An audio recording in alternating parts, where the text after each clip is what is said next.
Hello, everyone. Once again, this is Dare to Speak. In this video, I'm going to be giving a quick summary of what I remember, which wasn't very much, on a particular gang back in the 1970s, in the late 70s, and early 80s in my old neighborhood.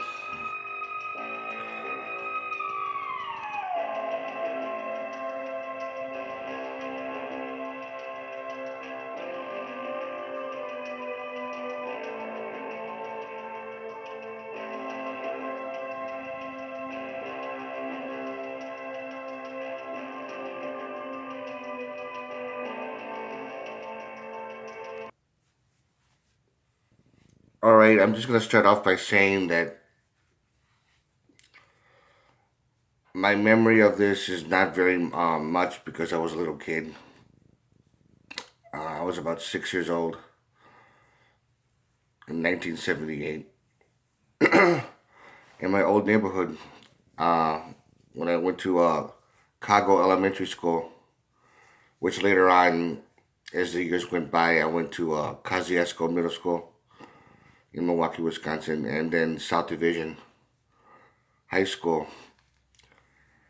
And I graduated in 1991.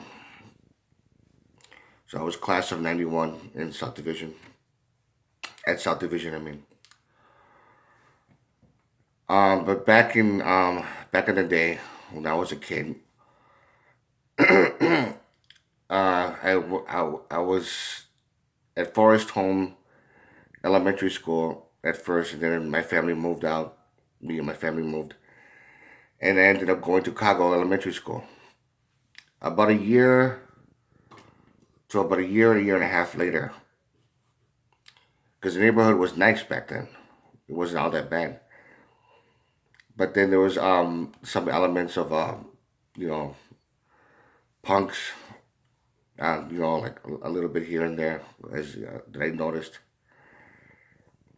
And then that's when I started to see the graffiti. And of course, I didn't know anything about what graffiti was and stuff like that. But when I started to notice some of the graffiti that belonged to a particular that had to do with a particular gang, a particular street gang, and then what I saw was the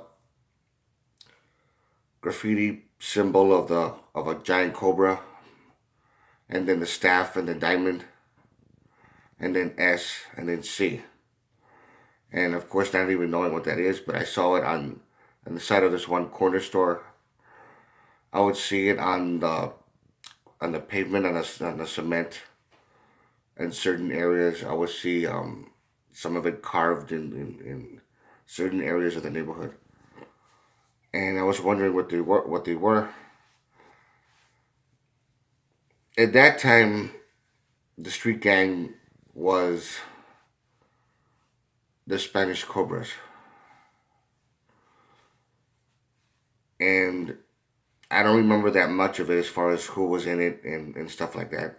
But I did remember seeing some group of people, which I later found out it was them. And of course, I didn't know anything about gangs during that time. And I would hear about all these horror stories.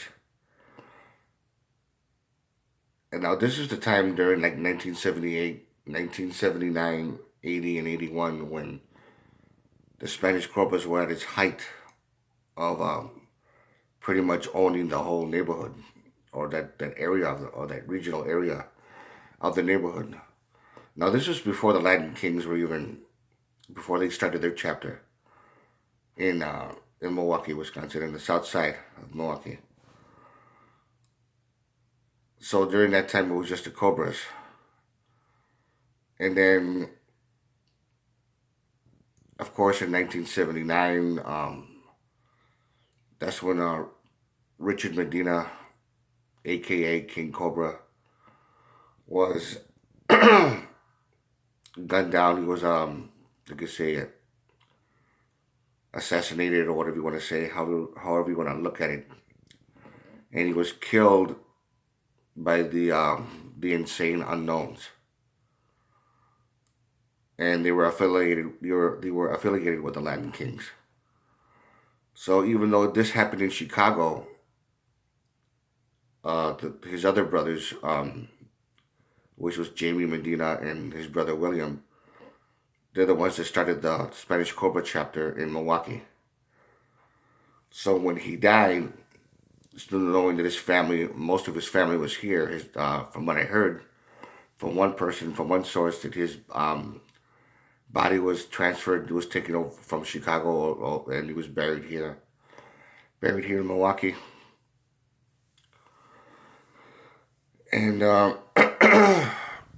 and then someone else took over for him, named Anibal Santiago, known as Tuffy C. He became the new leader of the Spanish Cobras.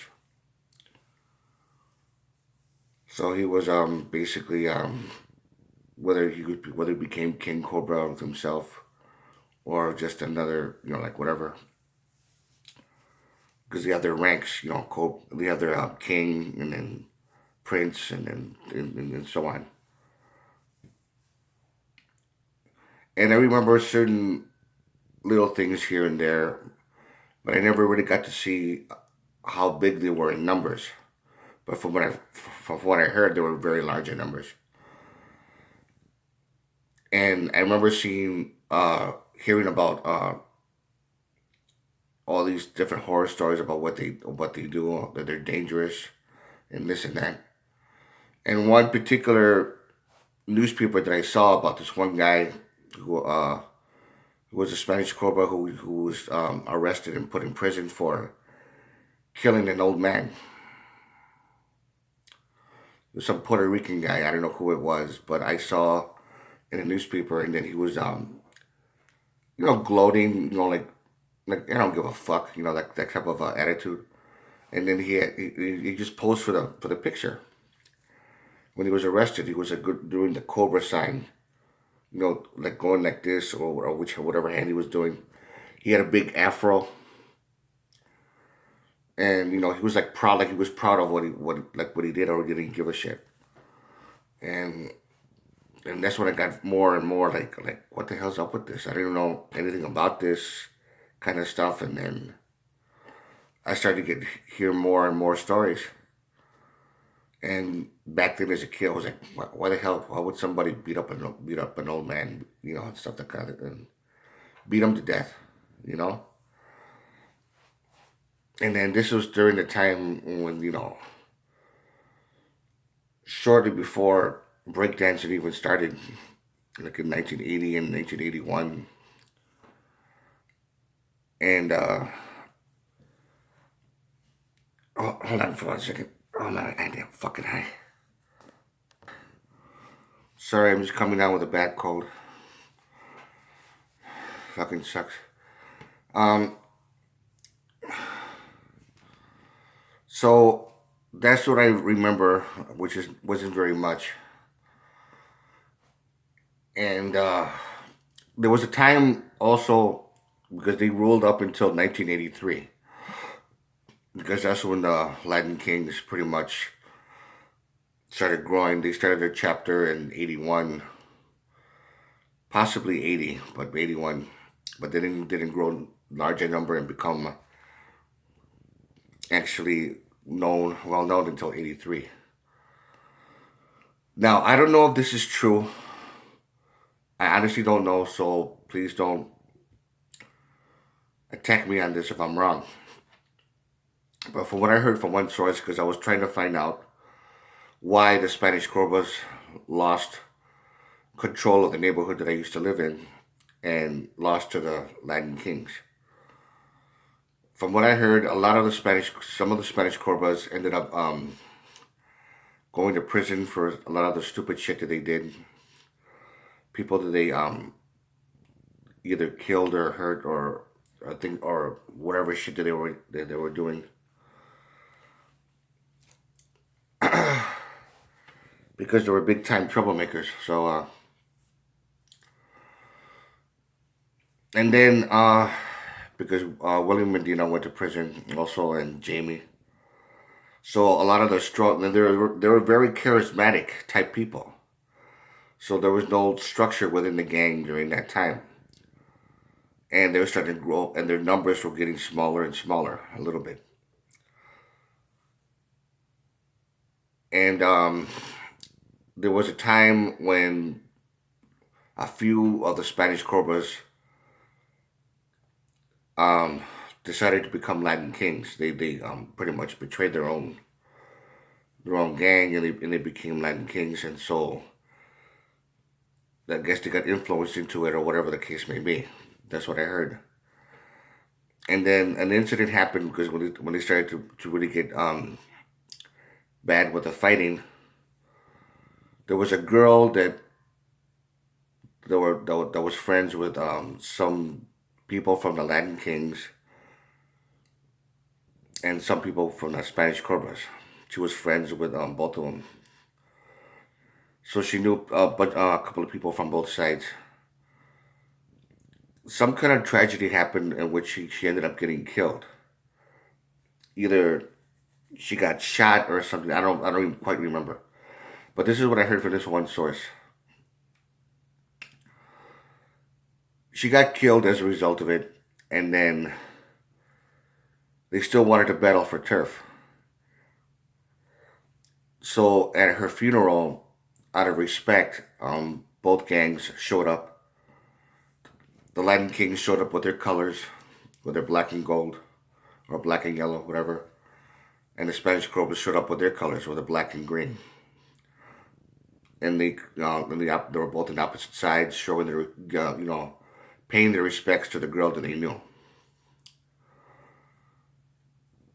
And then they set up a date for a rumble because they want to battle for territory, for turf. So I think the Spanish Cobras, from according to this one source that I heard from, they were outnumbered by the Latin Kings. They were growing faster than numbers, and so they rumbled. They set up a date for it, and the date happened. I don't know where exactly it happened, whether it was at a park or at what street. If I ever find some new information on it, I'll most likely I would actually talk about it in another video. But they fought for, and then because of the fact that they were not large enough in numbers, the Latin Kings ended up winning. And then the area of like 11th, 12th in Mineral, 12th in National, 12th in Washington, 12th, Scott Street, all in that particular area, especially where Cargo School was, Cargo Elementary School in Mineral Street, where the Spanish Cobras used to uh, have that territory. Now they don't have that territory anymore. So they had no choice but to move away and move further down the street, down to like Sixth Street or something like that. I don't remember. And the Latin Kings pretty much took over from that time on, and that's what I remember. It wasn't until I got into middle school where I actually made a few friends, and they were basically JKs, what they call Junior Kings. And then I never got affiliated with them at all, but I did know them, but I didn't really care you know, for a lot of the stupid shit that they did. And I pretty much grew up with them, so I didn't know any Spanish Cobras because I was a kid, obviously. And in 1983, that's when it was pretty much over for them. It was the fall of the Spanish Cobras and the rise of the Latin Kings. Now, again, I don't know if that's true, but that's what I heard from a source. If I find out anything different, I'll let you know. No big deal. And there was also a lot of fights that happened over at South Division High School during that time in the early 80s when the Spanish Cobras and Latin Kings were fighting. It went from street fights to them carrying, baseball bats, knives, chains, and things like that. And then later on, pistols. They started carrying pieces, and then you're like, that was a whole new ball game right there. All right, then. Drop a comment. Any questions? Just let me know. And again, to all of you, take care.